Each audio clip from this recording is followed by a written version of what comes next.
أعوذ بالله من الشيطان الرجيم وقال الذين كفروا لرسلهم لنخرجنكم من أرضنا أو لا تعودن في ملتنا فأوحى إليهم ربهم لنهلكن الظالمين কাফেররা বলে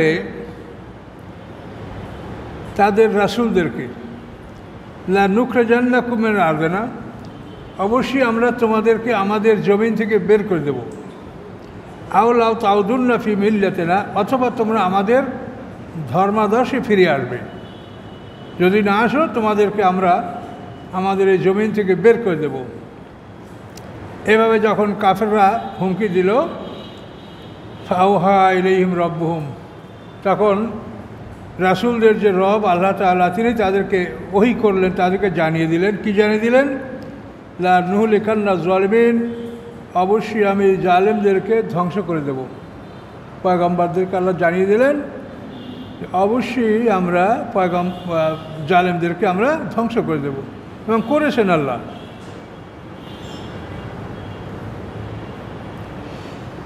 কাফেরদের ধ্বংস করার পরে আল্লাহ বলেন অলা নুসকিনান্নাকুমুল আরদা, অতঃপর আমি ওই জমিনে তোমাদেরকে বসবাসের জায়গা করে দেব, তোমরা ওখানে বসবাস করবে।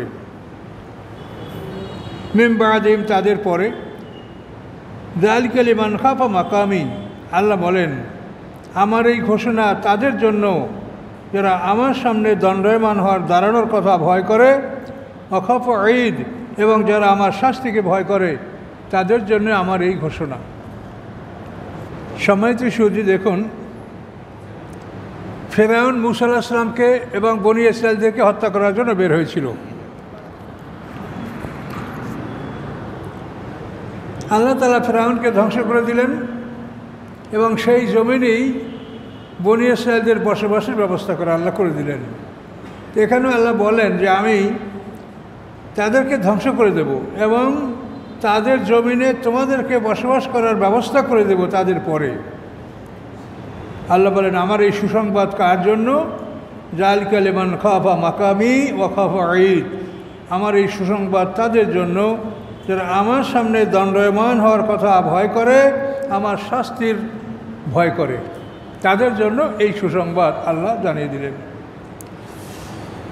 সম্মানিত সুধী, একটা মৌলিক বিষয় আপনাকে জানতে হবে, সেটা হলো এই মহাবিশ্বের মালিক আল্লাহ তাআলা,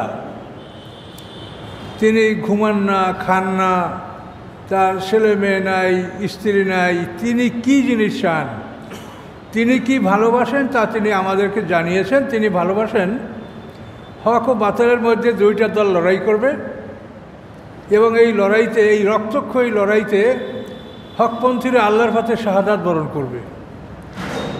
এই রক্তক্ষয়ী একটা যুদ্ধ, এইটা আল্লাহ দেখতে চান, এটা আল্লাহ ভালোবাসেন এবং তিনি পরিষ্কার বলেছেন ইন্নাল্লাহা ইউহিব্বুল্লাযীনা ইউকাতিলুনা ফী সাবিলিহি সাফফান কান্নাহুম বুনিয়ানুম মারসুস। নিশ্চয়ই আল্লাহ তাআলা তাদেরকে ভালোবাসেন যারা আল্লাহর রাস্তায় সীসাঢালা প্রাচীরের মতো দৃঢ়ভাবে অবস্থান করে যুদ্ধ করে। এই যুদ্ধ আল্লাহ দেখতে চান, এই রক্তক্ষয়ী একটা যুদ্ধ। এখন এই রক্তক্ষয়ী একটা যুদ্ধ যদি আল্লাহ দেখতে চান, তো দুইটা পার্টি বাছাই রাখা লাগবে। আল্লাহ যদি একজন ফেরেশতা পাঠিয়ে সব কাফেরদেরকে মারিয়ে ফেলায়, তাহলে কি যুদ্ধ হবে? এই জন্য কাফেরদেরকেও আল্লাহ বাঁচিয়ে রাখবেন, তাদেরকেও আল্লাহ শক্তি দিবেন, মুমিনদেরকেও আল্লাহ শক্তি দিবেন। তবে যদি অবস্থা এমনই হয় যে মুমিনরা কোনো রকম এই কাফেরদের সামনে দাঁড়াতে পারে না, তখন প্রয়োজন বোধে আল্লাহ তাআলা মুমিনদের পক্ষে ফেরেশতা পাঠিয়ে দিয়ে তাদেরকে সাহায্য করবেন। কিন্তু আল্লাহ যে জিনিসটা পছন্দ করেন, মহব্বত করেন, সেটা হলো একটা রক্তক্ষয়ী যুদ্ধ। এটা আপনার আমার কাছে খারাপ লাগতে পারে, কিন্তু যদি প্রকৃত ইমানদার হন এটা খারাপ লাগার কোনো বিষয় না। তার কারণ আমরা ঘরে বয়ে মরলেও মরব, আর যুদ্ধের মাঠে মারা গেলেও আমরা মরব, কিন্তু যুদ্ধের মাঠে মৃত্যুর বড় একটা ফজিলত আছে। যুদ্ধের মাঠের মৃত্যুতে প্রথমত হলো আপনার কষ্ট হবে না। বিছনায় পরে শুয়ে মরলে যে কষ্টটা হয়, জিহাদ ফি সাবিলিল্লাহর মওতে আপনার এই কষ্টটা হবে না। হাদিসে বলা আছে যেটা পিঁপড়ার কামড়ের মতো এতটুকু মনে হবে। শহীদদের মৃত্যুতে কোনো কষ্ট হয় না।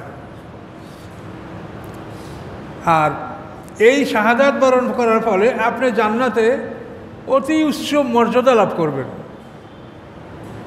যেটা চিন্তা করা যায় না। আল্লাহ বলছেন যে তারা জীবিত, আমি তাদেরকে খাদ্য সরবরাহ করছি। তাহলে শাহাদাতের যে ফজিলত, যে বরকত, যে পুরস্কার আল্লাহ ঘোষণা করেছেন, তাতে মোমেনদের শাহাদাত বরণ করার ব্যাপারে কোনো আপত্তি থাকা উচিত না, থাকে নাই। এই জন্যই মোমেনরা সারা পৃথিবী জয় করতে পেরেছিল। যে মৃত্যুকে তারা মনে করত, যে যুদ্ধে যাওয়াটাকে মনে করত যে মনে হয় যেন আমি বিয়ে করতে যাচ্ছি, এটা আনন্দের কাজে আমি যাচ্ছি, এরকম তারা মনে করত। তো সম্মানিত সুধী, আল্লাহ যা করেন তাকে কারো জিজ্ঞাসা করার ক্ষমতা নাই। আল্লাহর ব্যাপারে যদি মনে কোনো প্রশ্ন ওঠে যে আল্লাহ এটা করলেন কেন, সাথে সাথে আপনি তওবা পড়েন, লা হাওলা পড়েন, মন থেকে শয়তানকে দূর করেন।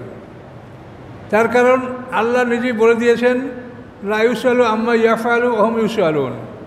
তিনি যা করেন তাকে কেউ জিজ্ঞাসা করার ক্ষমতা রাখে না, তিনি সবাইকে জিজ্ঞাসা করবেন। এখন আল্লাহ তাআলা, তিনি এই সারা বিশ্বের মহা মালিক, তিনি এটা পছন্দ করেন যে আমি একটা রক্তক্ষয়ী যুদ্ধ আমি দেখতে চাই, হক ও বাতিলের লড়াই। এই জন্য আল্লাহ পৃথিবীতে দুটা দলকেই শক্তি দিয়ে এই দুইটা দলকে বাঁচিয়ে রাখেন। দুইটা দল না হলে একটা খেলা হয়, পেলে আর 11-11 দুই দিকেই তো লাগবে। তা আল্লাহ তাআলা পৃথিবীতে এই রক্তক্ষয়ী যুদ্ধ দেখার জন্য তিনি কাফেরদেরকেও ক্ষমতা দেন, তাদেরকে নির্মূল করে ফেলেন না, আর মোমেনদেরকেও তিনি ক্ষমতা দেন যাতে যুদ্ধটা বহাল থাকে। তো এই জন্য আমরা আল্লাহর পথে লড়াই সংগ্রাম, এতে কোনোভাবে আমাদের পিছপা হওয়া উচিত না। কিন্তু বর্তমান বিশ্বটা ইহুদি খ্রিস্টানদের দখলে, তারা পৃথিবীর এমন একটা অবস্থা পৃথিবীকে সৃষ্টি করেছেন যাতে কোরআনের বিধানগুলি আমরা বাস্তবায়িত করার কথা আমরা চিন্তা করতে পারি না। এবং বিশেষ করে আমাদের জ্ঞান, আমরা যারা আলেম, আমাদের জ্ঞানকে তারা নষ্ট করেছে। আমাদের মধ্যে সঠিক জ্ঞান নাই, আর আমাদের জ্ঞান না থাকলে আপনারা জ্ঞান কোথা থেকে পাবেন? এই জন্য আমরা একটা অন্ধকারময় অবস্থার মধ্যে আছি, কিন্তু আমরা বুঝতে পারছি না। তো এই জন্য কোরআনের কাছে আসেন, আপনি সত্যকে বুঝতে পারবেন। কোরআনের সাথে জীবনকে সম্পৃক্ত করুন এবং সে জীবন পর্যন্ত কোরআনকে নিয়েই থাকুন। আপনি মনের শান্তি পাবেন, আত্মার শান্তি পাবেন, এবং মরার পরে ইনশাআল্লাহ জান্নাত লাভ করবেন। তো আল্লাহ তাআলা এই ঘোষণা দিলেন যে তাদের ধ্বংস করার পরে আমি তোমাদেরকে তাদের জমিনে স্থান দিব। আমি এই ঘোষণা কার জন্য করেছি? লিমান খাফা মাকামি, তার জন্য যে আমার সামনে দাঁড়াতে হবে এই কথাকে যে ভয় করে, খাফা ঈদ, এবং যে আমার শাস্তিকে ভয় করে, তার জন্য এই ঘোষণা। আস্তাফতাহু, তারা বিজয় কামনা করেছিল।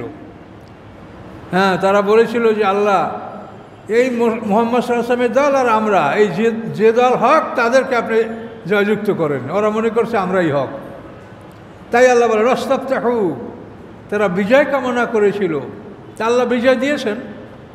তোমরা দোয়া করছো যারা হক তাদেরকে আপনি বিজয় দান করেন, আল্লাহ দিয়েছে, তাই যারা হক তারাই জয়যুক্ত হয়েছে। খাবা কুল্লু জব্বারেন আনিদ, এবং নিরাশ হলো সকল অহংকারী, সকল স্বেচ্ছাচারী, তারা নিরাশ হলো। তারা কখনোই, তারা যা মনে আশা করে এটা তাদের আশা কোনোদিন পূরণ হবে না। এই জব্বারেন আনিদ, যারা অহংকারী, যারা সার্কাস, এদের ব্যাপারে সামনে আল্লাহ বলেছেন যে এদের জন্য কি শাস্তি? মেন ওরাই জাহান্নাম, তাদের সামনে আছে জাহান্নাম।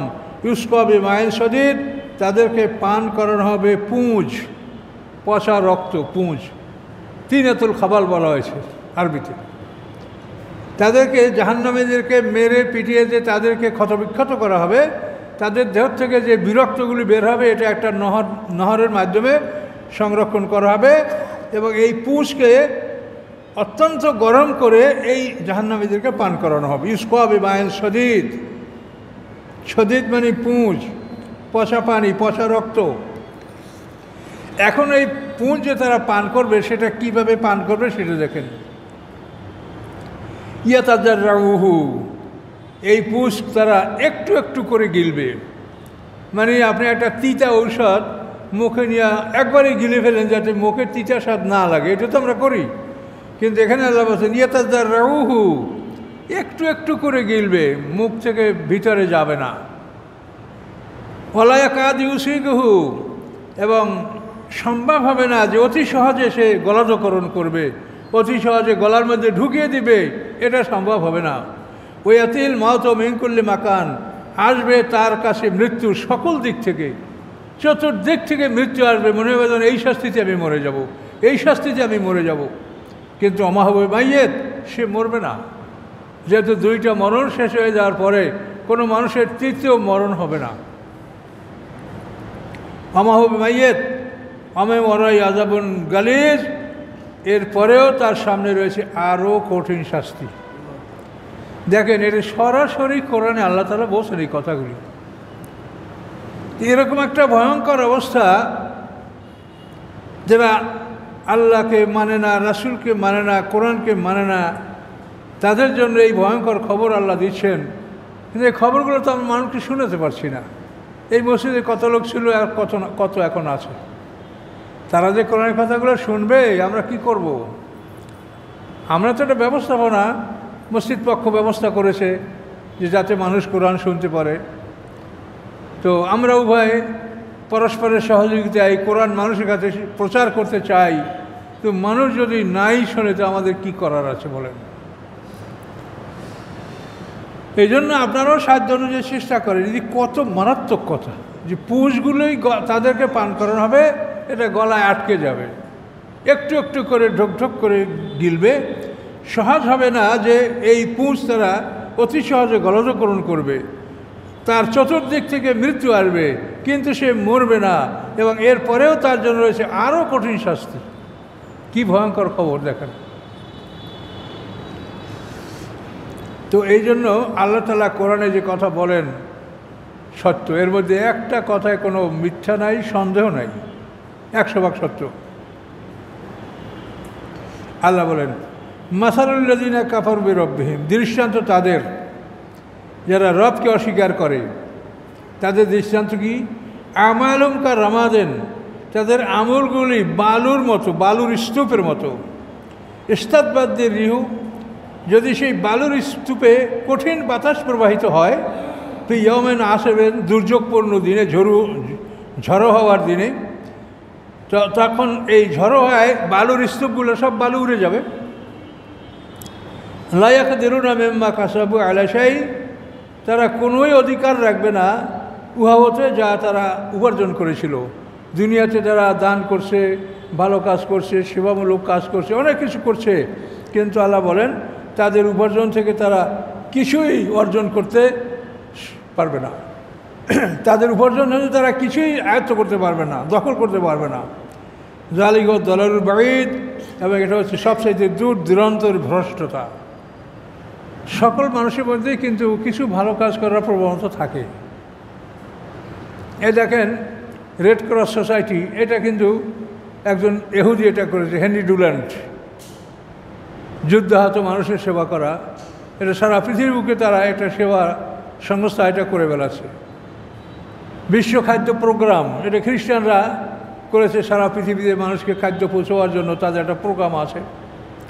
তো এইভাবে বিভিন্নভাবে মানুষেরা যারা আল্লাহকে বিশ্বাস করে না, তারাও কিন্তু অনেক ন্যাকামল করে। কিন্তু এই ব্যাপারে আল্লাহর পরিষ্কার ঘোষণা যে তোমাদের ন্যাকামলগুলি এরকম, যেমন স্তূপ করা বালি, ঝড়ো হওয়ার দিনে প্রবাহিত হলো বাতাস, সব উড়ে গেল।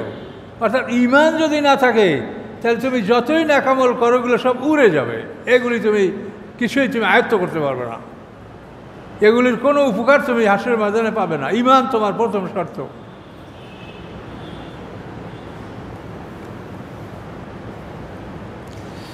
আলম তারা আন্নাল্লাহ খালাকাস সামাওয়াতি ওয়াল আরদা বিল হক, আপনি কি দেখেন না নিশ্চয়ই আল্লাহ তাআলা আকাশসমূহ এবং পৃথিবী সৃষ্টি করেছেন বিল হককে, সত্য প্রতিষ্ঠা করার জন্য। এই আকাশ পৃথিবী সৃষ্টি করা হয়েছে সত্যকে প্রতিষ্ঠা করার জন্য। তার কারণ এই আকাশ পৃথিবী দেখে মানুষ প্রশ্ন করবে যে এটা কে সৃষ্টি করলো, কে বানালো, কোথা থেকে আসলো, কিভাবে হলো। তখনই তারা অনুসন্ধান করে করে আল্লাহর অস্তিত্ব, আল্লাহর খবর তারা জানতে পারবে যেটা আল্লাহ করেছেন। এটার জন্য একজন সৃষ্টিকর্তা আছে। এই আশা ইউজিবিকুম, তিনি ইচ্ছা করলে তোমাদেরকে এই পৃথিবীর থেকে নিয়ে যেতে পারেন। ওয়াতে খালকেন জাদিদ, তিনি নূতন সৃষ্টি এখানে নিয়ে আসতে পারেন। এটা আল্লাহর জন্য কোনো কঠিন ব্যাপার না। জিন জাতিকে তাড়িয়ে দিয়ে মানব জাতিকে আল্লাহ এখানে এনেছেন। আবার আমরা যদি আল্লাহ নাফরমানি করি, আমাদেরকে তাড়িয়ে দিয়ে অন্য জাতিতে নিয়ে আসতে পারেন। এটা তার জন্য খুবই সহজ। ওমা যালিকা আলাল্লাহি বিআজিজ, এবং তোমাদেরকে তাড়িয়ে দিয়ে এই পৃথিবীতে অন্য জাতি নিয়ে আসা, এটা আল্লাহর জন্য কোনো কঠিন কাজ না। এটা আল্লাহর জন্য কঠিন কাজ নয়। তিনি কোন বললেই ফায়াকুন। কাজে আমাদের সাবধান হওয়া উচিত। অবরাজুলিল্লাহ জামিয়া, এবং তারা সবাই বের হবে আল্লাহর উদ্দেশ্যে। হাসরের ময়দানে আমরা সবাই বের হব। মৃত্যুর পরে আমাদেরকে সংরক্ষিত করে রাখা হবে ইল্লিন এবং সিজিনে। কঠিন পাহাড়ের মধ্যে সংরক্ষিত আমাদেরকে রাখা হবে, কোনোভাবে কোনো একটা মানুষ হারিয়ে যাবে না। এবং বারাজুলিল্লাহ জামিয়া, এবং সকলেই আল্লাহর উদ্দেশ্যে হাসরের ময়দানে তারা বের হবে। ফকালাত দুআফাউলিল্লাযিনা ইসতাকবারু, তখন দুর্বলরা অহংকারীদেরকে বলবে, ইন্না কুন্না লাকুম তাবান, আমরা ছিলাম তোমাদের অনুসরণকারী। ফাহাল আনতুম মাগনুনা আন্না মিন আযাবিল্লাহি মিন শাই, তোমরা কি আল্লাহর শাস্তি হতে আমাদেরকে কিছু উপকার করতে পারো, শাস্তি হতে কিছু রক্ষা করতে পারো? কলু, তখন এই নেতারা বলবে, লাউ হাদান আল্লাহু লাহাদাইনাকুম, যদি আল্লাহ আমাদেরকে হেদায়েত করতেন তা আমরা তোমাদেরকেও হেদায়েত করতে পারতাম। আল্লাহ আমাদেরকে হেদায়েত দেন নাই, আর তোমাদেরকে আমরা হেদায়েত দিতে পারি নাই। সাওন আলাইনা, আমাদের উপর সমান। আর জাযেনা আম সাবরনা মা লানা মিন মাহিজ, আমরা যদি অস্থির হই অথবা ধৈর্য ধারণ করি, এটা উভয়ই সমান, আমাদের মুক্তির কোনো রাস্তা নাই। জাযেনা আম সাবার না, এখানে তাফসীরে বলা হয়েছে জাহান্নামীরা বলবে যে আমরা 100 বছর কান্নাকাটি করব, 500 বছর মা কান্নাকাটি করব। 500 বছর কান্নাকাটি করার পরে আল্লাহর কাছে ফরিয়াদ করবে, আল্লাহ তাআলা এর কোন জবাব দেবেন না। তখন ওরা বলবে যে তাহলে আমরা অস্থির না হইয়া ধৈর্য ধারণ করে দেখি। তখন 500 বছর তারা ধৈর্য ধারণ করবে, কিচ্ছু বলবে না। তখন এই 500 বছর ধৈর্য ধারণ পরেও তারা কোনো সুফল পাবে না। সেই কথাটা এখানে তাদের থেকে আল্লাহ তাআলা তাদের কথাটা উদ্ধৃত করেছেন। তারা সেদিন বলবে, সমান আমাদের উপরে যদি আমরা অস্থির হই অথবা ধৈর্য ধারণ করি, মা লানা মিন মাহিজ, আমাদের নিষ্কৃতির কোনো পথ নাই, মুক্তির কোনো পথ নাই। সরাসরি কোরআন এই কথাগুলি আপনাদেরকে আল্লাহ বলছেন। অকাল শয়তান ও লাম্মা কুজিয়াল আমর, বলবে শয়তান যখন বিচার সমাপ্ত হবে। বিচার সমাপ্ত হওয়ার পরে শয়তান বলবে, কি বলবে? ইন্নাল্লাহ ওয়াদাকুম ওয়াদাল হক, নিশ্চয়ই আল্লাহ তাআলা ওয়াদা করেছিলেন তোমাদের সাথে সত্য ওয়াদা, যে আমার আদেশ মানলে জান্নাত, অমান্য করলে জাহান্নাম। এই যে একটা ঘোষণা আল্লাহ আমাদেরকে দিয়েছে, শয়তান বলবে যে আল্লাহ তোমাদের সাথে যে প্রতিশ্রুতি দিয়েছিল এটা ছিল একটা সত্য প্রতিশ্রুতি। ও ওয়াদতুকুম, আর আমি তোমাদেরকে প্রতিশ্রুতি দিয়েছিলাম, ফাআখলাফতুকুম, আমি তা তোমাদেরকে একটা মিথ্যা প্রতিশ্রুতি দিয়েছিলাম। খেলাফ ওয়াদা, মিথ্যা প্রতিশ্রুতি দিয়েছিলাম। কিন্তু মা কানা লি আলাইকুম মিন সুলতান, ছিল না আমার তোমাদের উপরে কোনো ক্ষমতা। আমার কোনো ক্ষমতা ছিল না যে জোর করে তোমাদেরকে আমি আমার পথে নিয়ে আসবো। আমি শুধু তোমাদেরকে পরামর্শ দিচ্ছি, তোমাদেরকে আমি অশ্বাসে দিয়েছি, কিন্তু আমার কোনো ক্ষমতা ছিল না যে আমি তোমাদেরকে অ্যারেস্ট করে বাইন্ধে নিয়ে আসবো আমার পথে। এ ক্ষমতা আমার ছিল না। সুলতান মানে পাওয়ার, ক্ষমতা। মা কানা লি আলাইকুম মিন সুলতান, আমি তোমাদেরকে মিথ্যা প্রতিশ্রুতি দিয়েছিলাম, আমার কোনো ক্ষমতা ছিল না তোমাদের উপরে। ইল্লান, ব্যতীত যে আন দাওয়াতুকুম, আমি শুধু তোমাকে দাওয়াত দিয়েছি। আমি দাওয়াত দেওয়া ছাড়া আমার কোনো ক্ষমতা ছিল না। ফাস্তাজাবতুম লি, তোমরা আমার দাওয়াতে সাড়া দিয়েছো। তাহলে দেখেন শয়তানের কথাটা ভালো করে বুঝে নেন। এই স্টেটমেন্টটা শয়তান দিবে, মানে জান্নাতীরা জান্নাতে যাবে, জাহান্নামীরা জাহান্নামে যাবে। তারপর জাহান্নামের মধ্যে শয়তানের জন্য একটা আগুনের মেম্বার তৈরি করে দেওয়া হবে। সেই মেম্বারের দাঁড়াইয়া শয়তান এই বক্তব্যটা দিবে, সমস্ত জান্নাতীরাও শুনবে, সমস্ত জাহান্নামীরাও শয়তানের এই বক্তব্যটা শুনতে পাবে। এখন শয়তান বলে, ফালা তালুমুনি আলুমু আনফুসাকুম, তোমরা আমাকে অভিশাপ করো না, তোমরা তোমাদের নিজদেরকে অভিশাপ করো। মা নাবে মুশরিকিকুম, আমি তোমাদেরকে মুক্তি দিতে পারছি না। আমা আনতুম মুশরিকিয়া, এবং তোমরাও আমাকে মুক্ত করতে পারছো না। কাজেই তোমরা তোমাদের নিজেদেরকে অভিশাপ করো। ইন্নী কাফারতু বিমা আশরাকতুমুনি মিন ক্বাবলু, আমি অস্বীকার করছি এই সব কিছু যা তোমরা আমাকে আল্লাহর সাথে শরীক করেছো, আমি এগুলি অস্বীকার করছি। ইন্না যালিমিনা লাহুম আযাবুন আলীম, নিশ্চয়ই জালেমদের জন্য রয়েছে বেদনাদায়ক শাস্তি। এইভাবে শয়তানের বর্ণনাটা শয়তান হাসরের ময়দানে দিবে, বিচারে পরে এটা সমস্ত মানুষ শুনতে পাবে।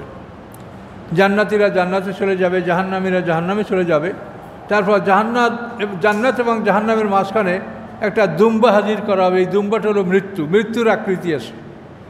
মৃত্যুর আকৃতি হলো দুম্বা, আর হায়াতের আকৃতি হলো ঘোটকি, মাদি ঘোড়া। এটা হলো হায়াতের আকৃতি, আর মৃত্যুর আকৃতি হলো দুম্বা। আল্লাযী খালাকাল মাউতা ওয়াল হায়াতা, হায়াত এবং মওত দুইটা খালক, যেটা খালক সেটার আকৃতি আছে, যেটা আমর সেটার আকৃতি নেই। আল্লাহ সৃষ্টি দুই ভাগে বিভক্ত, খালক এবং আমর। খালক হলো এই হায়াত মওত, আর আমর হলো রুহু। এই রুহুর কোনো ব্যাখ্যা আমরা দিতে পারি না। কোরআনটাও কিন্তু আমর, এটা খালক না।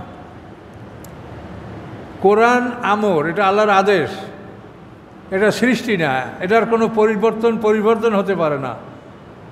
আমর যেটা, সেটা একই অবস্থায় থাকে, সেটার কোনো পরিবর্তন হয় না। এই জন্য কোরআন কিন্তু এটা আমর, এটা খালক না। এটা খুব সূক্ষ্ম জিনিস, এটা সবাই হয়তো বোঝেও না, বুঝবে না। ইমাম আহমদ বিন হাম্বল এই কোরআনকে মাখলুক বলেন নাই, অস্বীকার করেছেন। এই জন্য তাকে 18 বছর জেলে রাখা হয়েছে। আর মুতাজিলা সম্প্রদায় যারা রাষ্ট্রীয় আলেম ছিল, তারা বলছে কোরআন মাখলুক, আর উনি বলছেন যেটা মাখলুক না, এটা আমর। এই জন্য আহমদ বিন হাম্বল 18 বছর জেল খেটেছেন।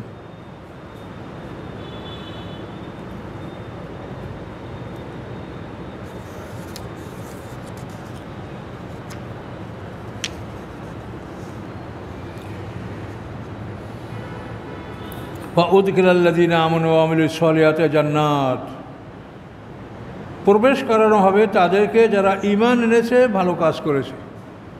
আপনি আল্লাহ, পরকাল অর্থাৎ ঈমানের সমস্ত বিষয়গুলি আপনি বিশ্বাস করবেন, সাথে সাথে আপনাকে কাজও করতে হবে। শুধু বিশ্বাস করছেন, কাজ করেন নাই, তাহলে হবে না। ইন্নাল্লাযীনা আমানু ওয়া আমিলুস সলিহাত, নিশ্চয়ই যারা ঈমান এনেছে, ভালো কাজ করেছে, তাদের জন্য কি জান্নাত, তাদের জন্য রয়েছে জান্নাত। তাজরি মিন তাহতিহাল আনহার, যে জান্নাতের তলদেশ থেকে নহর প্রবাহিত। খালিদিনা ফিহা, সেই জান্নাতে তারা অনন্তকাল থাকবে। বিইজনি রাব্বিহিম, রবের আদেশক্রমে। তাহিয়াতুম ফিহা সালাম, এবং তাদেরকে অভিবাদন জানানো হবে সালাম শব্দ দ্বারা। ফেরেশতারা তাদেরকে সালাম দিবে, গিলমানরা তাদেরকে সালাম দিবে। এই সালাম হবে তাদের অভিবাদন জান্নাতে। আলম তারা কাইফা দারাবাল্লাহু মাসালান, আপনি কি দেখেন না কীরূপ বর্ণনা করছেন আল্লাহ তাআলা দৃষ্টান্ত। এই দৃষ্টান্তটা খুব সুন্দর। কি দৃষ্টান্ত? কালেমাতান তয়্যিবাতান কা শাজারাতিন তয়্যিবাতিন, পবিত্র বৃক্ষ, পবিত্র কালেমা, কালেমাতান তয়্যিবাতান, পবিত্র কালেমা, কা শাজারাতিন তয়্যিবাতিন, একটা পবিত্র বৃক্ষের ন্যায়, একটা পবিত্র গাছ। আসলুহা সাবিতুন, সেই গাছের শিকড়গুলি মাটিতে বসানো। অফরুহা ফিস-সামা, ডালপালাগুলি আকাশে বিস্তৃত।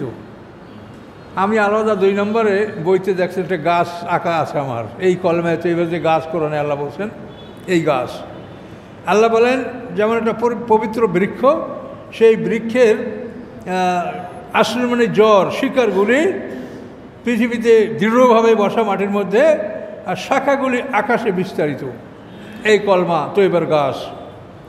এখন শিকড়গুলি মাটির মধ্যে, এটা হলো তাসদিক বিল জানান। কলেমার প্রথম অংশ হলো তাসদিক বিল জানান, অন্তরে বিশ্বাস, শিকড়গুলি দেখা যায় না মাটির মধ্যে, এটা হলো তাসদিক বিল জানান। এরপরে গাছের কাণ্ড, এটা হলো ইকরার বিল লিসান, আপনি মুখে স্বীকৃতি দিবেন। স্বীকৃতির পরে এখন গাছের ডালপালা, এটিগুলো আমল বিল আরকান। এখন যে বড় বড় ডালগুলি, এগুলি হলো ফরজ। তারপরে 2 নম্বর ডালগুলি, এটা হলো ওয়াজিব। তারপরে ছোটো ডালগুলি হলো সুন্নাত মুস্তাহাব। এবং এই ছোটো ডালে ফল ধরে।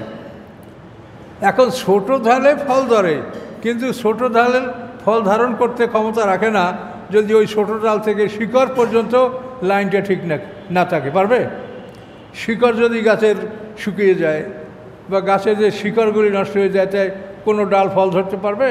তো শিকড় থেকে আরম্ভ করে একেবারে ছোটো ডাল পর্যন্ত এই যে একটা লাইন, এই ধারাবাহিকতা ঠিক থাকলেই তখন গাছ ফল দিবে। কলেমায় তৈয়বা এরকম একটা পবিত্র বৃক্ষ, অন্তরে বিশ্বাস হলো শিকড়, এবং গাছের কাণ্ডটা এটা হলো ইকরার বিল লিসান, জবানে স্বীকৃতি দেওয়া। এরপরে বড় বড় ডালগুলি হলো ফরজ, আমল বিল আরকান, আর এর থেকে পরে ছোটো ডালগুলি ওয়াজিব, তারপর ডালগুলি সুন্নাত মুস্তাহাব। এভাবে একটা পবিত্র বৃক্ষ আল্লাহ তাআলা উদাহরণ দিয়েছেন। তুতি উকুলা কুল্লাহিনিম বিইজনি রাব্বিহা, দান করে সে তার ফল প্রত্যেক মৌসুমে তার রবের আদেশে। প্রত্যেক মৌসুমে তার রবের আদেশ কর্মে এই কলেমায় তৈয়বা ফল দান করে। প্রত্যেক মৌসুম মানে ভালো মন্দ, সুখ দুঃখ, বিপদ আপদ, সর্ব অবস্থায় এই কলেমার কারণে সে অস্থির হয় না, বিপদে অস্থির হয় না, আল্লাহকে গালি দেয় না, কালকে গালি দেয় না, হ্যাঁ, এবং নিয়ামত পাইলে আনন্দে আত্মহারা হয় না। আমরা কিন্তু অনেক সময় যে বৃষ্টি, এত বৃষ্টি, এগুলো কি, এই এত, এটা কেন? তো এটা যদি বলেন তো এটা কিন্তু আল্লাহ বলেন যে তাহলে এটা আমাকে গালি দেওয়া হয়। তার কারণ তোমার যে জিনিসটা খারাপ লাগে সেটার মূলত আমি, ওই জিনিসের কোনো অস্তিত্ব আছে? আমি যদি তোমাকে প্রচণ্ড গরম দিই, তুমি যদি গরমকে মন্দ বলো, সে তো আমাকে মন্দ বলা হলো। আমি যদি তোমাকে প্রচণ্ড ঠান্ডা দেই, তুমি যদি ঠান্ডাকে মন্দ বলো, তাহলে তো আমাকেই মন্দ বলা হলো। আল্লাহ বলেন আনাদ্দাহার, আমি হচ্ছি কাল, কাজে কালকে যদি তুমি গালি দাও, সে গালিটা আল্লাহকেই দেওয়া হয়। এই জন্য এই ধরনের কোনো অস্বস্তিকর ব্যাপারে তা আপনি মুখ থেকে কোনো খারাপ কথা বের করবেন না, আপনি ধৈর্য ধারণ করবেন, যে আল্লাহ আমাদেরকে ধৈর্য ধারণ করার তৌফিক দেন, এগুলো বুঝতে হবে। তো কলেমায় তৈয়বার বৃক্ষ, এই বৃক্ষ আপনাকে সর্ব অবস্থায়, পৃথিবীর বুকে, বারজাখে, হাসরের ময়দানে, সব জায়গায় এই কলেমায় তৈয়বা আপনার উপকার করবে। এরপরে মাসালু কালেমাতেন খবিসা, কলেমায় খবিসা, কলেমায় তৈয়বার বাদে যা আসে তো কলেমায় খবিসা, সেটা কেমন? কা সাজারাতেন, যেমন একটা বৃক্ষ, নেস্তুসাতমেন ফাউকালার, যাকে মাটির থেকে তুলে ফেলা হয়েছে, উপরে ফেলা হয়েছে, মালা মেন কারার, তার কোনো স্থিতিশীলতা নাই, সেটা দাঁড়াবে এই গাছটা দাঁড়াতে পারে না, এরকম একটা গাছ। কাজে কলেমে খবিসা, এর কোনো স্থিতিশীলতা নাই, এ নিজের কাণ্ডের উপরে ভর করে দাঁড়াতে পারে, তার শিকড়গুলি উপরে ফেলানো হয়েছে। কাজে এই খারাপ কলেমা। এখন এই যে 2টা কলেমা, এই 2টার বীজই কিন্তু আমাদের অন্তরে আল্লাহর পক্ষ থেকে বপন করা।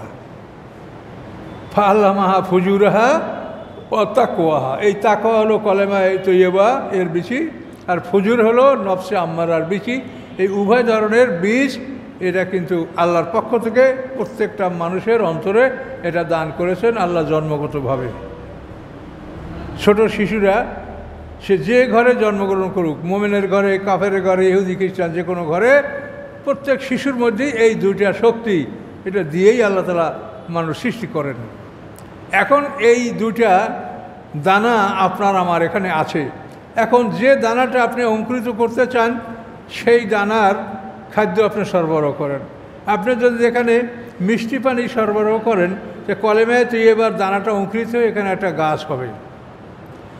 আর যদি আপনি মানে শয়তানের রহি এখানে ঢুকান, মানে বাচ্চারা ছোট থাকতেই টিভি, এই টিভি মোবাইল এছাড়া বাচ্চাদের কোনো রকম আপনি শান্ত করতে পারছেন না, এগুলো দেখে দেখে দেখে তারা এই যে একটা তাদের অন্তরে শক্তি সৃষ্টি হয়, এইটাই কলেমায় খবিসা, ওই গাছের দানা অঙ্কুরিত হবে।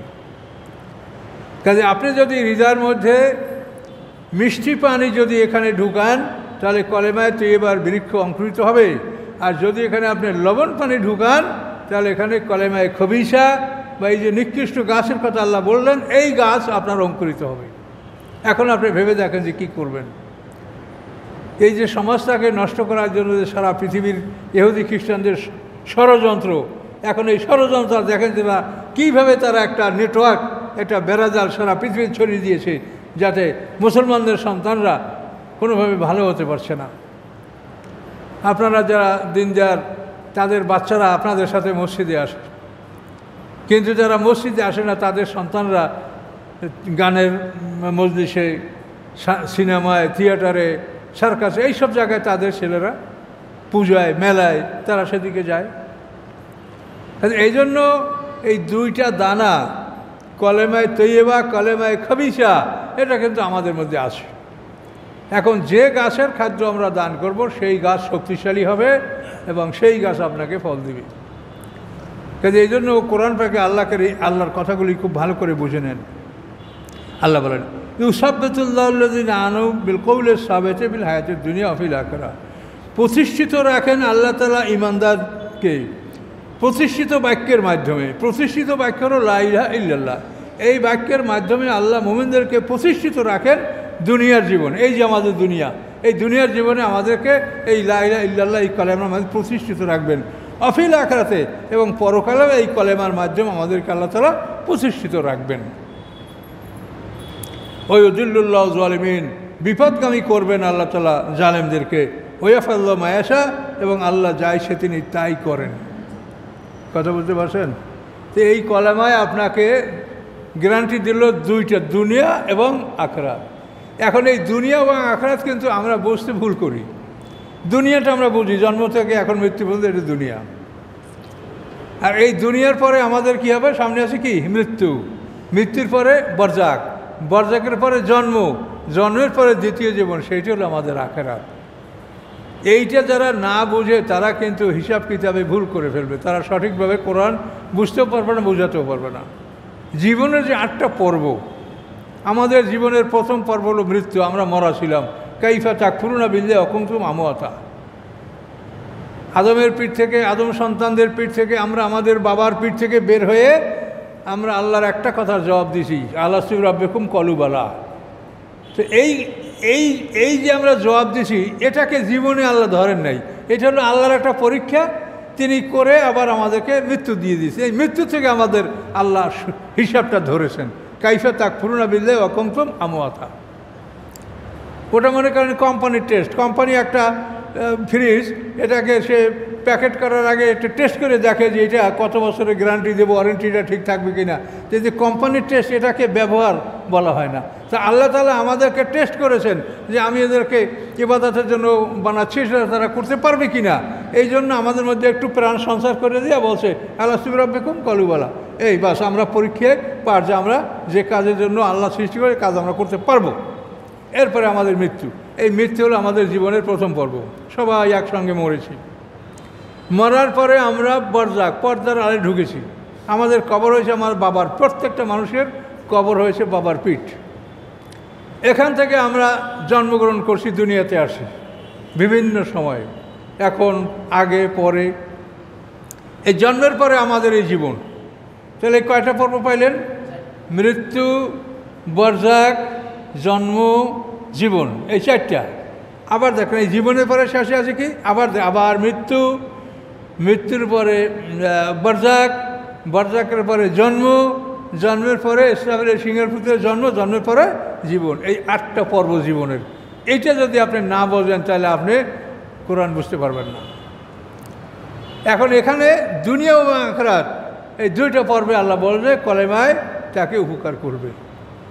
2টা পর্ব, দুনিয়া এবং আখিরাত। আর বরজাক তো আমরা আগে বরজাকে ছিলাম, আমরা কিছুই বুঝি না। আমরা সবাই তো বরজাকে ছিলাম। আদম আলাইহিস পৃথিবী থেকে বের হওয়ার পরে আমরা আজ অন্তত 8000 বছর পরে আমরা আজ পৃথিবীতে আসি।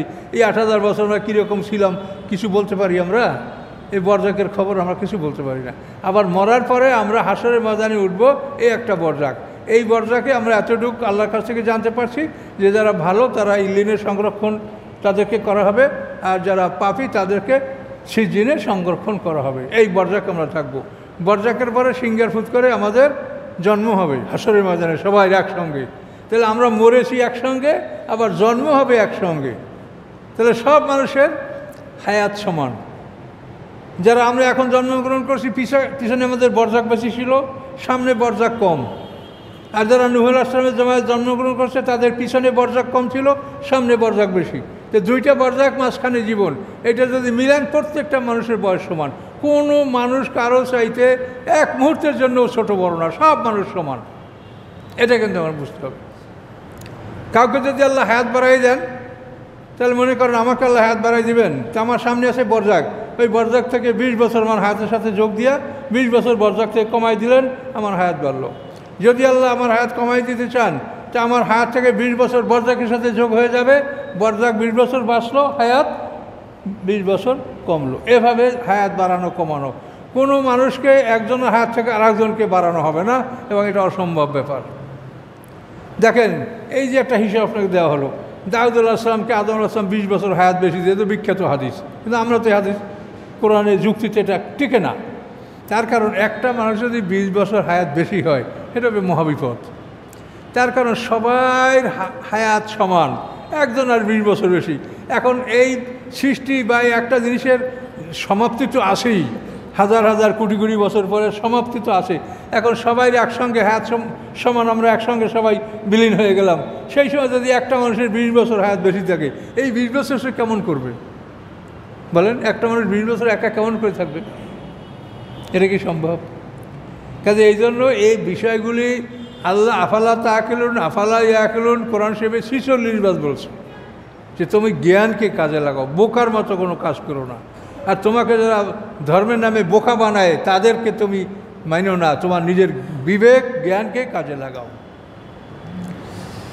তো আশা করি আপনারা এই 6টা পর্ব 8টা পর্ব আপনারা বুঝতে পারছেন। আমি আবার বলছি, মৃত্যু থেকে আমাদের প্রথম পর্ব শুরু, সবাই মানে একসঙ্গে মৃত্যু হয়েছে। মৃত্যুর পরে আমরা বরজাক, এই বরজাক হলো আমাদের প্রত্যেকটা মানুষ, আমরা আমাদের বাবার পিঠে ঢুকছি। বরজাকের পরে জন্ম, জন্মের পরে এই জীবন, এই জীবনের সামনে আবার আছে মৃত্যু, মৃত্যুর পরে বরজাক, বরজার পরে দ্বিতীয় সিংহাত ফুৎকারে আমাদের জন্ম, তারপরে আমাদের জন্মের পরে দ্বিতীয় জীবন, এটারনাল লাইফ, চিরকালের জীবন, কোটি কোটি বছর আমরা সেই জীবনে বাঁচবো, হয়তো জান্নাতে না হয় জাহান্নামে। একটা মানুষের জীবনের 8টা পর্ব। এখন যদি কেউ কয় যে মরার পর থেকেই তার দ্বিতীয় জীবন, তাহলে সে কি হিসাব মিলাইতে পারবে? এগুলো বুঝতে হবে। তো ঠিক আছে, আমাদের 2 রুকু হলো ইনশাল্লাহ 28। এই তর্জমা আমি লিখেছি বহু কষ্ট করে। এই তর্জমা আপনারা সংগ্রহ করে পড়বেন, শান্তি পাবেন, আরাম।